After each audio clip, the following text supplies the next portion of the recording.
నమస్తే అండి. మా voice is clear. First of all ఇవాళ మన పులివెందుల ఎమ్మెల్యే గారికి ఇందాక వచ్చి పవన్ కళ్యాణ్ గారిని ఏదో అంటున్నాడు, మొట్టమొదటిసారి ఎమ్మెల్యే అయ్యాడు అంటే నువ్వు మొదటిసారి అవ్వకుండానే 30సారి అయిపోయాము ఎవరికి తెలియదు, కానీ నత్తిపోకొడిలో ఏంటంటో పోగుతున్నాడు. కార్పొరేటర్కి ఎక్కువ, ఎమ్మెల్యేకి తక్కువ. ఎమ్మెల్యే అయ్యాడు కదా, డిప్యూటీ సీఎం చేస్తున్నాడు కదా, అఫీషియల్ డెసిగ్నేటెడ్ పోస్ట్ ఉంది కదా అక్కడ. ఇప్పుడు నీ అఫీషియల్ డెసిగ్నేటెడ్ పోస్ట్ ఏంటో చెప్పు. అఫీషియల్ నువ్వేమీ కాదు. సో ఈ నత్తిపోకొడి ఏంటంటే కొంచెం ఎక్కువ మాట్లాడుతున్నాడు. బట్ ఎనీవేస్ వాళ్ళ కుసంస్కారం మనం ఎక్కువ వాడకూడదు. ఎందుకంటే actually purpose of the live ఏంటంటే ఈ మధ్య వల్లభనేని వంశీ గారిని, పోసాని కృష్ణమురళి లాంటి ఒక నికృష్టుని, ఇంకా చాలా మందిని, ఆడున్నాడు చూడండి, ఆడి పేరు ఏంటంటే బోరుగడ్డ అనిల్ గడు, దిక్కుమాలిన అదే అంటున్నాను. వాళ్ళ కుసంస్కారాన్ని మనం దిగజారకూడదని చూస్తున్నాను. కానీ పాయింట్ ఏంటంటే ఇప్పుడు వీడి మీద ఏదో ప్రతిపక్షాల మీద లేదంటే ప్రతీకార చర్యలు తీర్చుకుంటున్నారు, ఇలాంటివి వస్తున్నాయి టాపిక్లు. ఆ డైలాగ్ ఏంటంటే ప్రతీకార చర్యలు అంటున్నప్పుడు ఇక్కడ ఒకటి చెప్తాను. మా ఇంటికి కూడా పోలీసులు పంపించారు, మీరు చాలా మందికి తెలిసి ఉండొచ్చు. అయితే నేను వాళ్ళ పర్సనల్ లైఫ్లోనూ వాళ్ళ ఫ్యామిలీ మీద, జగన్మోహన్ రెడ్డి గారి ఫ్యామిలీ మీద, వాళ్ళ పిల్లల మీద అలాంటి పర్సనల్ టార్గెట్ చేసి అమ్మనా బూతులు తిట్టి అలాంటి నికృష్ట పనులు ఇప్పుడు చేయలే.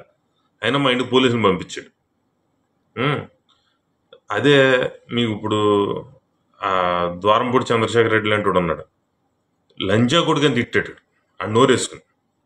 ఈడు ఈ పోసాని కృష్ణమురళి గాడు, ఈడు ఒక తిట్టు కాకుండా ఈడు తిట్టాడు. ఆ నా కొడక, ఈ నా కొడక, నీ అమ్మ ఈ అని తిట్టేసేటాడు. అసలు మీరు పొలిటికల్గా ఉన్నప్పుడు పొలిటికల్గా మాట్లాడటం అనేసి బూతులు తిడతామండి. ఇప్పుడు వాళ్ళు చేసేది ప్రతీకార చర్యలు కాదు, నువ్వు అసభ్య పదజాలంతో పర్సనల్ లైఫ్ని టార్గెట్ చేసి తిట్టావు అని ఒక కేసు పెట్టినప్పుడు అది వ్యాలిడా కాదనేది కోర్టు చూసి కరెక్ట్ అయితే వాళ్ళ అదుపులోకి తీసుకుని తగిన చర్యలు తీసుకుంటారు.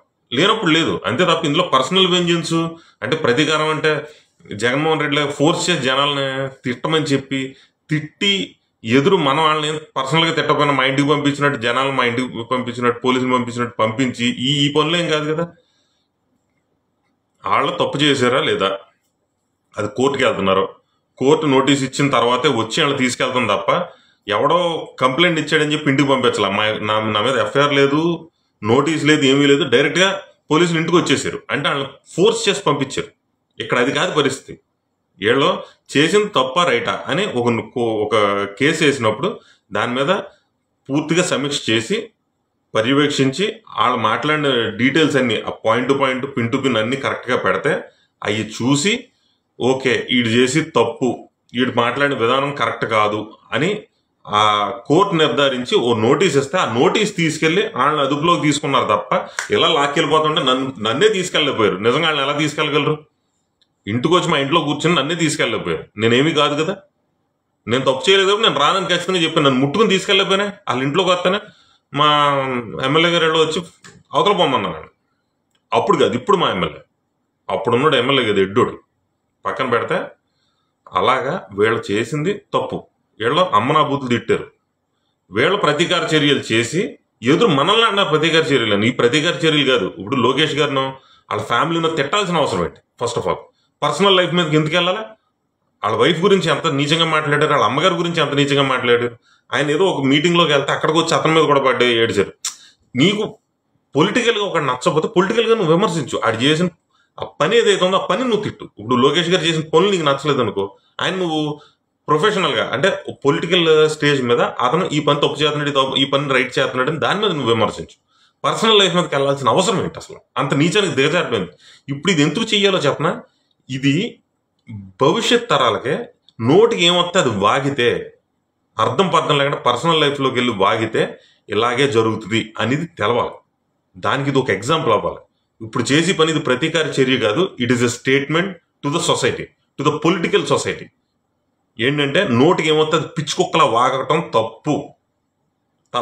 తప్పు అంటే తప్పు అంతే. నువ్వు నీ పొలిటికల్ ప్లాట్ఫామ్ మీద పొలిటికల్గా ఏమన్నా అనే హక్కు ఉంది. పొలిటికల్గా చేసి తప్పు అనేది నువ్వు debate. Democracy it self is debate. నువ్వు కూర్చో, మాట్లాడు, నీ పాయింట్ నువ్వు చెప్తావు, నా వర్షన్ నేను చెప్తాను, మన ఇద్దరం మాట్లాడుకుందాం, డిస్కస్ చేసుకుందాం, ఆర్గ్యూ చేసుకుందాం అవసరం అయితే. అంతే తప్ప నీ పర్సనల్ లైఫ్ని తిడితే దానికి సమాజానికి ఏంటి సంబంధం? ఆ నికృష్ట పనులు చేసి పచ్చిబూతులు తిట్టి అమ్మనాబూతులు తిట్టినందుకు వీళ్ళని లోపల పెడుతున్నారు. అది కూడా త్రూ కోర్ట్. జస్ట్ పోలీసుల్ని మా ఇంటి మీద ప్రొవోక్ చేసి మీ మీద ఒక కేసు పెట్టారు. కేసు పెడితే ఎందుకు తీసుకెళ్తున్నారు, మీరు నాకు నోటీస్ ఏమైనా ఉందా అని అడిగాను. లేదు. వారెంట్ ఉందా, పోనీ నన్ను అరెస్ట్ చేయమని ఏ కోర్టు అన్న చెప్పిందని ఇదోడంటే లేదు. మరి ఎందుకు వచ్చేసావు, మచిలీపట్నం నుంచి ఎంత దూరం ఎందుకు వచ్చేసారు అంటే సమాధానం లేదు. ఎందుకంటే ఎవడో ఫోర్స్ చేసాడు వీళ్ళ బతుకి. అలాగా పనికిమాల పనులు కాదు, వీళ్ళ దగ్గర 70-80 పెద్ద పెద్ద కేసుల మీద కూడా వైఎస్ఆర్సీపీ అధికారంలో ఉన్నప్పుడు కోర్టు ముట్టుకెళ్ళేసింది. ఇప్పుడు చేసి ఏ కాదు, త్రూ కోర్టు వెళ్ళి వాళ్ళు పని చేస్తున్నప్పుడు వీళ్ళకి నిజంగా అంత పవర్ఫుల్ పీపుల్ కాబట్టి వాళ్ళని తీసుకెళ్ళి లోపల పెట్టి పరిస్థితి ఉంటుంది. అంత ఈజీ కాదు. అది వాళ్ళు తప్పు చేశారు అనేది కోర్టు నిర్ధారించింది కాబట్టి వాళ్ళు లోపల పెడుతున్నారు. సో ఇది ప్రతీకార చర్య కాదు. It is a statement to the political society. Political సొసైటీకి, రాజకీయ సమాజానికి ఇది ఒక స్టేట్మెంట్. ఇది స్టేట్మెంట్ ఇన్ ద సెన్స్, తెలుగులో ఏమంటారో ఆలోచిస్తున్నాను నేను యాక్చువల్ మాట. It is a statement. కాబట్టి అలాగా ఒక సందేశం, ఒక హుకుం, ఒక సందేశం ఇస్తున్నారు. ఏంటంటే ఇలాంటి ఒక తప్పు చెయ్యొద్దు, పర్సనల్ లైఫ్లోకి వెళ్ళొద్దు అని. That's it.